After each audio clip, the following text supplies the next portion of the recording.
le interesa fundamentalmente la función educativa de los medios y orgullosamente dice que ese es su mayor orgullo, su mayor carta de presentación es madre de familia y abuela. Así que bienvenida, muchas gracias por aceptar la invitación. Bueno, muchas gracias. Realmente pusieron aquí a la más joven en cuanto a periódico, vamos a cumplir 100 años, pues aquí hay 124, aquí ya hay casi 101, pero bueno, acepto el reto. Me llamó mucho la atención el tema que nos propusieron.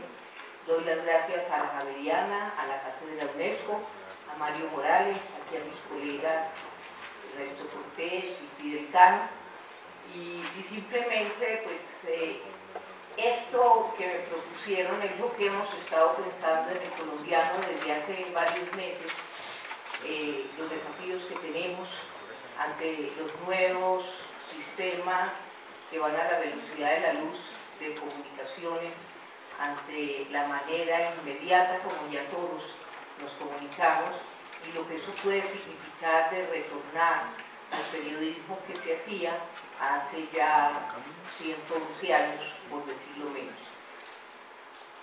Hoy, hablando de medios de comunicación, estos tradicionales, los centenarios, que estamos aquí sentados, desde mi perspectiva yo creo que no podemos hablar simplemente de informar la noticia pura y dura. ¿Por qué? Porque todo el mundo tiene acceso a esa noticia en tiempo real, inmediatamente, sea por radio, un poco un medio tradicional, sea por televisión, que también es un medio tradicional ya, pero por los celulares inteligentes, por internet, por las pantallas que hay en la calle, por Twitter, por Facebook y por todas esas tecnologías que, como decía al principio, avanzan a la velocidad de la luz. Entonces, la supervivencia de los medios tradicionales, y en este caso centenarios, es el ir más allá, es volver al principio. Yo, revisando para unas publicaciones especiales que vamos a hacer con motivo del centenario, veía cómo se hacía el periodismo por allá en 1912, cuando se fundó el colombiano. Era un periodismo de crónicas, era un periodismo que recibía unos mínimos de noticias. Por ejemplo, ese año, 1912, fue el hundimiento del Titanic, y solo llegaban una o dos líneas por una cosa que ustedes ya ni conocen, que se llamaba cablegrama o telegrama. Eran unos mínimos. Y aquí los periodistas tenían que tener un excelente conocimiento para completar la noticia, ponerle dónde pasaron las cosas, por qué pasaron las cosas, quién, en el caso, por ejemplo, del Titanic, quién había construido el Titanic, qué se pensaba del Titanic, por qué fue que se chocó el Titanic y se hundió. Nada de eso venía en esos mínimos de noticias. Pues yo pienso que ahora estamos volviendo exactamente a lo mismo, porque si nos quedamos con dar la noticia escueta, eso ya lo saben por todos los medios, y no merece la pena acceder a una plataforma online de estos periódicos tradicionales o comprar el periódico de papel. Solo merece la pena si tiene un altísimo valor agregado. Y ese valor agregado es hacer ese ejercicio que se hacía a principios del siglo XX, que es ponerle contexto, antecedentes, consecuencias, análisis. Por eso, como decía Mario, es un periodismo que toca mucho otra vez con la opinión, y ahí es el reto, saber diferenciar qué es periodismo analítico y qué es lo que es puramente opinión. Si no es así, los medios tradicionales, estos medios centenarios y otros menores, pero que hacían el periodismo tradicional, pues estamos condenados a desaparecer. Es entonces un periodismo que tiene que ir mucho más allá, se vuelve al tiempo. Yo recuerdo también, mirando los periódicos de principios del siglo, recién fundado el colombiano, cómo llegaban unos mínimos sobre la Primera Guerra Mundial y había que ponerle toda la connotación, qué pasaba en Europa, dónde estaban estos países,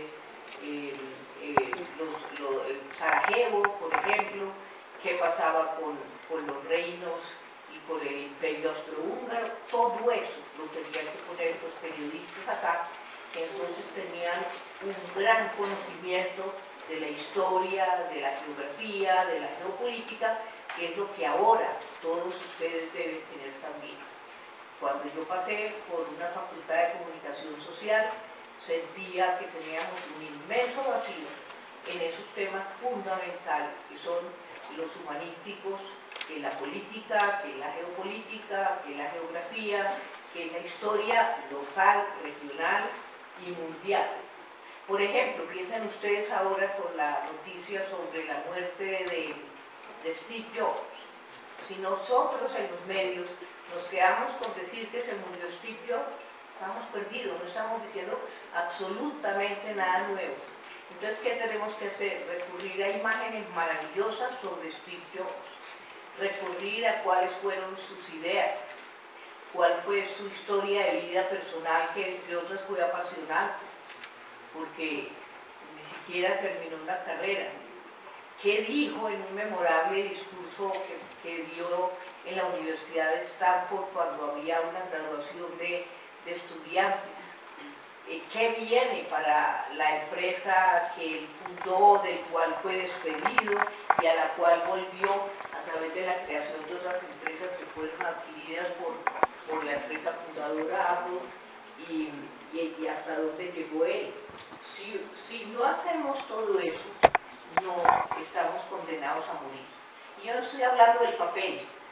Yo creo que el papel va a durar un tiempo, va a durar a través de publicaciones con mucho acento local o barrial o temático, haciendo periodismo de nicho, pero tiene un tiempo de vida no sé cuánto. Eso va a variar, depende de los países. La ventaja que tenemos en estos países es que podemos ver primero qué pasa en otros, pero lo importante es ser leídos en cualquier plataforma. Y no comparto la idea de que ahora la gente no lee, que los jóvenes no leen. Sí leen si encuentran algo interesante y que merezca ser leído. En cuanto a la orientación ideológica de los medios, en esta campaña electoral que acaba de terminar, a mí me llamó mucho la atención que la gente, en buena parte, no sabía hacer la distinción entre las páginas editoriales y los editoriales de los periódicos y la información que debería buscar, porque no se logra plenamente la objetividad. La información debe intentar recrear, en el sentido de volver a crear lo más fielmente posible los hechos tal y cual como sucedieron, poner todas las caras de la moneda, poner opiniones de distintos sectores, no solamente de uno, no sería ético ni objetivo, pero el editorial es pura subjetividad. Por ejemplo, en el caso de Medellín, con la decisión tan apretada, porque había un empate técnico, sobre todo para la alcaldía, el colombiano, siguiendo su código ético, definió qué candidato quería que fuera elegido, y lo dijo públicamente en 3 editoriales. Y hubo quienes nos criticaron porque dónde estaba la objetividad. Exíjanos objetividad en las páginas periodísticas, exíjanos que pongamos los planes de gobierno y que les hagamos preguntas a todos los candidatos, incluso con un esquema que hemos mantenido en varias elecciones, de hacerle la misma pregunta y publicarlas todas al mismo tiempo para que la gente pueda escoger cuál solución le parece mejor para X tema de X o tal candidato. Pero no nos exijan que en la página editorial seamos objetivos, sino puramente subjetivos en nuestros comentarios editoriales, ni les podemos exigir a los columnistas que escriban todos de igual manera, cada cual escribe de su manera. Otra novedad es que en el siglo XXI vuelve a ser bien interesante la ilustración. Ustedes cogen periódicos de estos años